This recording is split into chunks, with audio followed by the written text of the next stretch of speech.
all year long, the day has been the midst of a year-long affordable housing study in the region.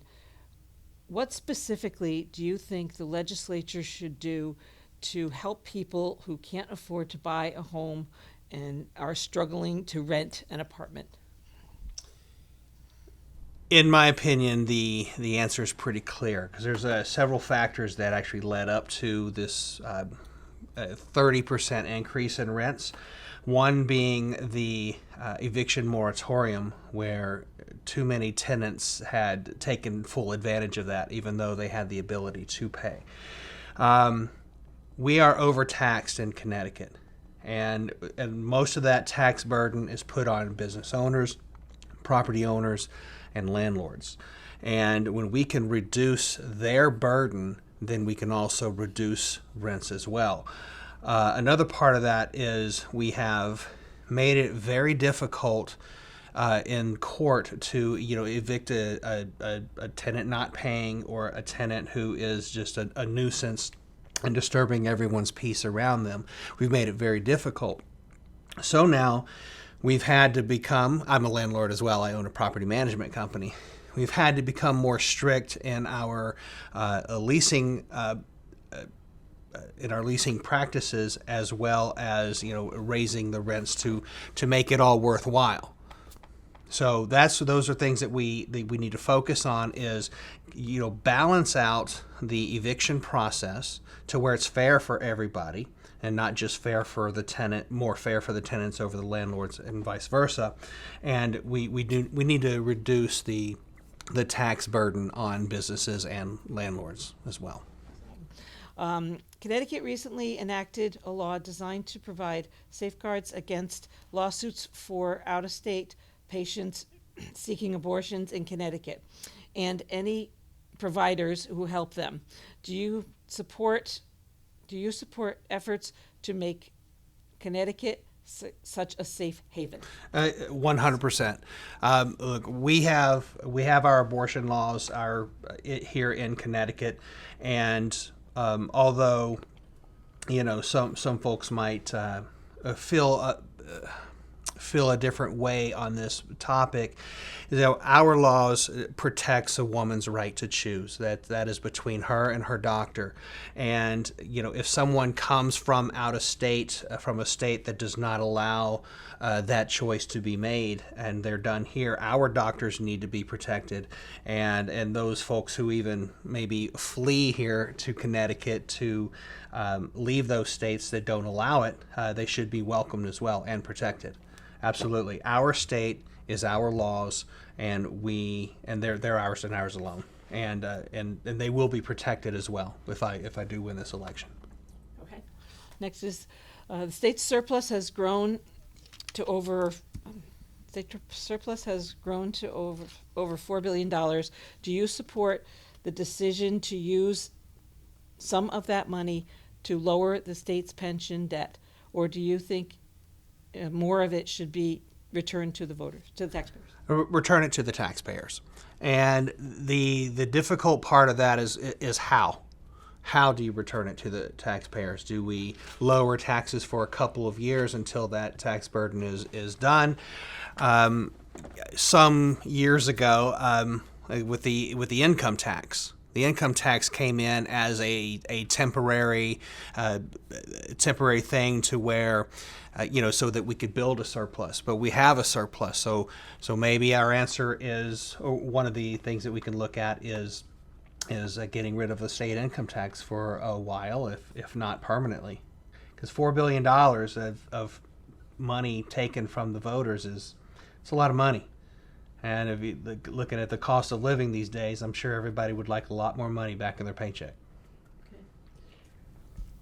How should Connecticut move forward to address climate change with regard to electric vehicles, wind power, and other clean sources of clean energy strategies?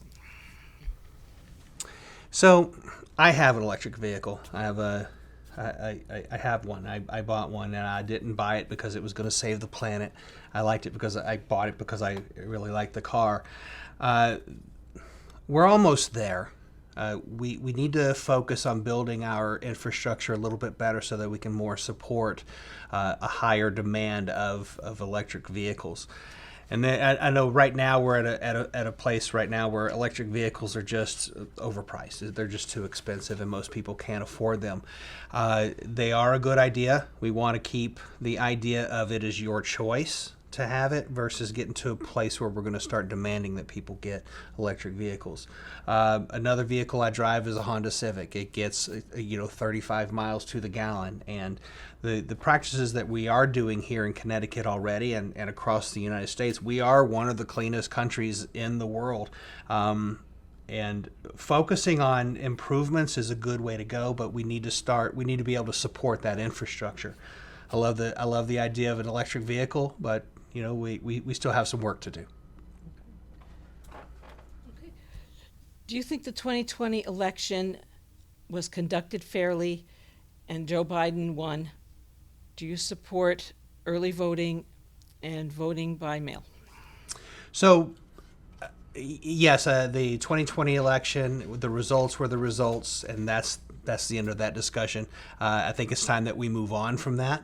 Joe Biden is the winner. He won, and that's the end of that. Early voting and mail-in voting, so long as we can do it securely, I will support it. We just want to make sure that elections are fair. Everyone has an opportunity to vote. Some of my colleagues and I were actually even talking about voter registration, about how when you turn 18, about a plan where everyone is automatically available and ready to vote and registered. So yeah, just so long as I will support anything that's going to be fair and equitable for everyone. And the last question is for this district. Obviously, the Route 82 construction project is the biggest issue in the 46th district right now. Would you support ways in which the legislature could ensure that the businesses affected are, made whole, I guess is what the way people say it, and that they are compensated for their losses, both physically and business losses? To answer your question by not directly answering that question, because that's my take on this is we need to go back to the drawing board and come up with a better plan. I support roundabouts. I support a safer road, but I draw the line at shutting down businesses at all. Okay, the businesses that are to be affected in phase 1 have already spoken. They don't want to sell. And we all know that our government is not going to give them if you look at Greater Jewelers, the 60 years of the time frame that they've been in business and the generations that have been involved in that you can't put a price tag on that. You can't put a price tag on signed professionals' retirement. It's like, here is your building. This is what your building is worth, and this is all we're going to offer you. Never mind all the young boys and girls who are going to lose their dance school, which is right next door to that. That's where I draw the line. The unfortunate part on this entire situation is that I have been to every council meeting on this matter, and a couple of dozen people spoke. Maybe in the neighborhood 30 to 50 people spoke. Out of all those people that spoke to the council on this matter, 2 said, yes, we love it, let's move forward.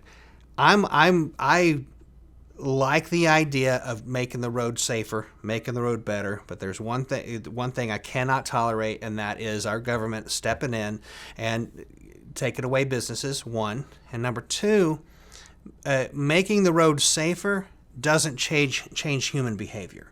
There's too many people talking on with their cell phones, texting, driving, speeding, too much of a hurry, where just it's not the current plan is not the best solution.